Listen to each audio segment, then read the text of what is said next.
నమస్కారం. ప్రస్తుతం మనతో పాటు ప్రముఖ ఆధ్యాత్మికవేత్త, ప్రముఖ జ్యోతిష వాస్తు పండితులు ఉమామహేశ్వరరావు గారు ఉన్నారు. వారితో మాట్లాడిద్దాం. నమస్కారం గురుగారు. ఆయుష్మాన్ భవ. మే నెలలో కర్కాటక రాశి వారికి ఎలా ఉండబోతుందో తెలియచేయండి. సర్వమంగళ మాంగళ్యే శివే సర్వార్థ సాధకే శరణ్యే త్రయంబకీ దేవి నారాయణీ నమోస్తుతే.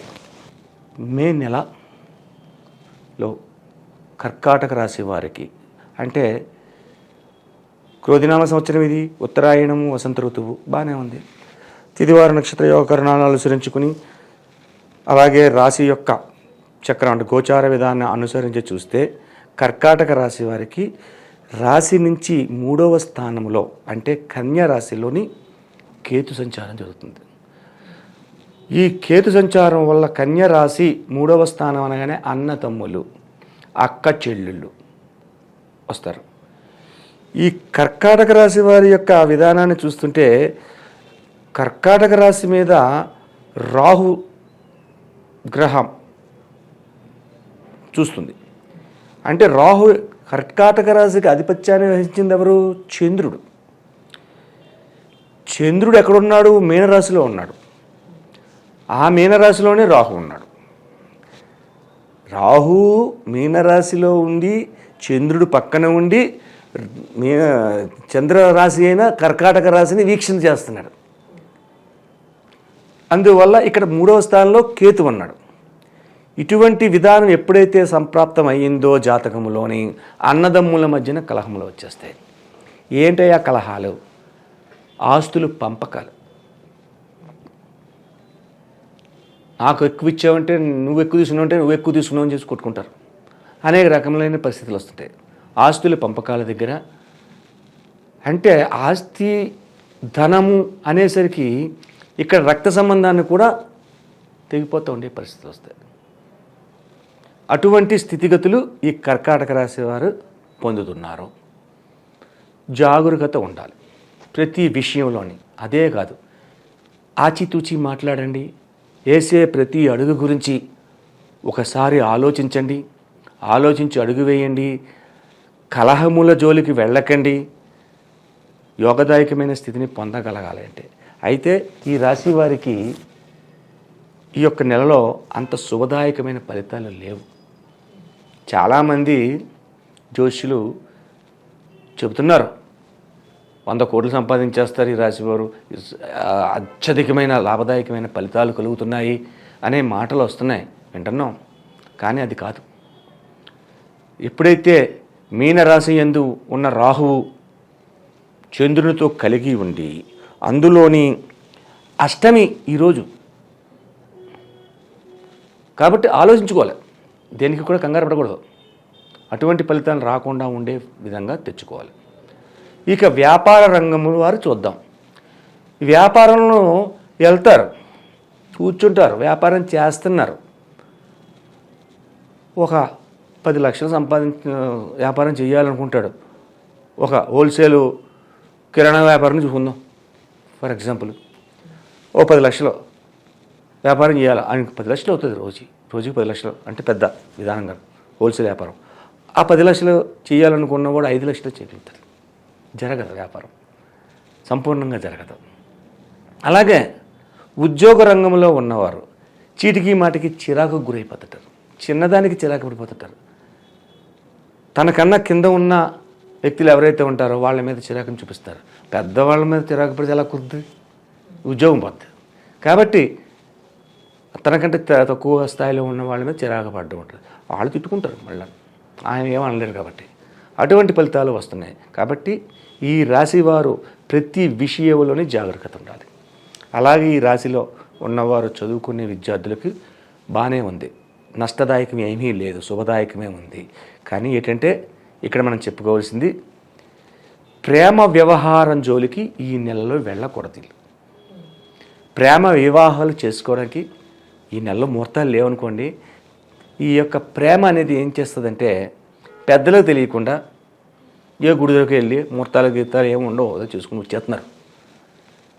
ఈ రాశి వారికి ఈ నెలలో ఇటువంటి ప్రేమతత్వమైన వివాహాన్ని చేసుకున్నా కొంచెం ఎదరకు అడుగేసి ఎదరికి వెళ్ళినా నష్టపోయే పరిస్థితికి వెళ్తారు.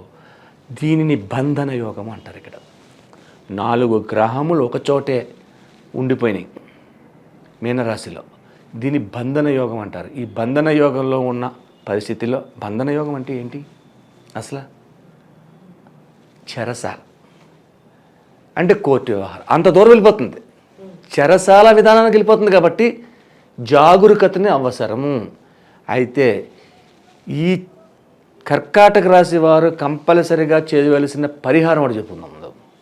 ఈ రాశి వారికి అన్ని రంగాల వారికి ఉపయోగపడే పరిహారం చేసుకుందాం. పరిహారం చేసుకోవాలంటే చంద్రశేఖరుడు, చంద్రుడు ఎక్కడున్నాడు? చంద్రశేఖరుడు అని ఎవరికి వచ్చింది నామధేయం? పరమేశ్వరుడికి వచ్చింది. పరమేశ్వరుడికి వచ్చింది కాబట్టి ఈ రోజునాడు బుధవారం కాబట్టి మరల సోమవారం వరకు ఉండి, సోమవారం ఉదయకాలాన్నే లేచి, ఒక లిస్టు నేను చెప్తున్నాను రాసుకోండి. శివాలయానికి ఉదయకాలాన్నే లేగాలి. అంటే ఏ ఒక్క సూర్యోదయం కాకుండా లేచి, ఆ తర్వాత లైలాన్ థ్రెడ్ ఉంటుంది. ఆ లైలాన్ థ్రెడ్ తీసుకొచ్చి ఆ థ్రెడ్ తోటి 27 మారేడు దళములు తీసుకొచ్చి ఓం నమ శివాయ, ఓం నమ శివాయ అని ఒక మాల కింద చేయండి. ఆ మాలని ఆ మారేడు దళాలు కట్టే ముందే పసుపు రాయండి ఆ థ్రెడ్కి. అది కట్టండి, అది పక్కన పెట్టుకోండి. మారేడు దళాలు కట్టి అది పక్కన పెట్టి, ఆవు పాలు, తేనె, ఆవు పెరుగు, నెయ్యి ఇటువంటి పదార్థాలన్నీ తీసుకోండి. ఈ యొక్క మే నెలలోని అల్లనేరేడు పళ్ళు దొరుకుతాయి. అల్లనేరేడు పళ్ళు ఓ 1/2 కిలో, 1/2 కిలో మీ ఇష్టం. శివలింగం యొక్క ఆకారం సైజుని బట్టి తీసుకోండి. తీసుకుని ఆ అల్లనేరేడు పండులో ఉన్న గింజలను బయట తీసి అల్లనేరేడు పళ్ళన్నీ జ్యూస్గా మార్చండి. ఆ అల్లనేరేడు పళ్ళు తీసుకెళ్ళి ఈ పాలు పెరుగుతో పాటు 5 కొబ్బరికాయలు పట్టుకెళ్ళండి. కొబ్బరికాయలు 5 ఉండాలి. అలాగే 2 వస్త్రములు పట్టుకెళ్ళండి. చిన్న తువ్వాళ్ళు అమ్ముతారు, టవల్స్ వైట్, అవి 2 పట్టుకెళ్ళండి. 1 తుడవడానికి, 1 వస్త్ర అలంకరణ చేయడానికి. ఒక గులాబీ దండ కానీ, చామంతి దండ కానీ, బంతి పువ్వు దండకు పనికిరాదు. బంతి పువ్వులతో దండ కట్టుకెళ్ళకూడదు. గులాబీలు కానీ, చామంతి కానీ ఆ దండ పట్టుకెళ్ళండి. అభిషేకం చేయించుకోండి. గోత్రనామాలు చెప్పి ఈ యొక్క మారేడు దళములు వేయమనండి. స్వామివారికి దండ అయ్యండి. అలాగే కొబ్బరికాయలు, అరటిపళ్ళు 5 కొబ్బరికాయలు అభిషేకంలో జరుగుతాయి. అయ్యే నివేదన పెడతారు. ఈ యొక్క పళ్ళు కూడా ఉంటాయి. కొన్ని నివేదన చేయండి, నమస్కరించుకోండి. అయిపోయిన తర్వాత తీర్థం ప్రసాదాలు తీసుకున్న తర్వాత నందీశ్వరుడి దగ్గరికి వచ్చి మీకు ఉన్న కోరికని, ఇంటిలో జరుగుతున్న విధానాన్ని స్వామివారికి చెప్పు స్వామి అని చెప్పి నందీశ్వరుడు చెప్పండి. చెప్పి అక్కడ కూర్చోండి. కాసేపు కూర్చుని శ్రీరామ జయ రామ జయ జయ రామ అనే తారక మంత్రాన్ని ఓ 1/2 గంట 20 నిమిషాలు మీ ఓపిక జపించండి.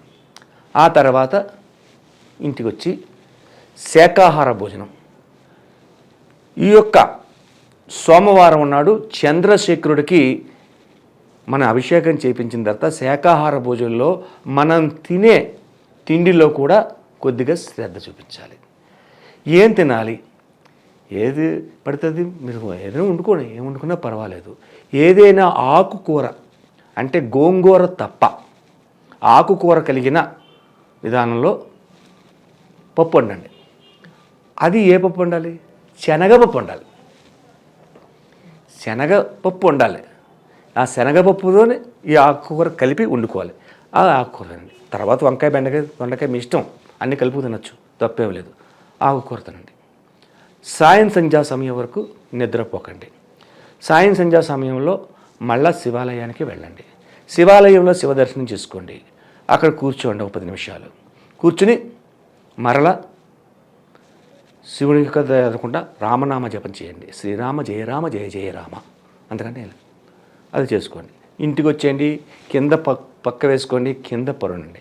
ఈ యొక్క విధానం ఎప్పుడైతే సోమవారం చేశారో, ఈ యొక్క నెలలో ఎన్ని సోమవారాలు వస్తే అన్ని సోమవారాలు చేసేయండి. ఇదే పరిహారాన్ని ఏ విధమైనటువంటి నష్టములు కానీ, కష్టములు కానీ, కన్నీళ్ళు కానీ రాకుండా చంద్రశేఖర విధానంలో ఈ యొక్క కర్కాటక రాశి వారికి విజయాన్ని పొందగలుగుతారు.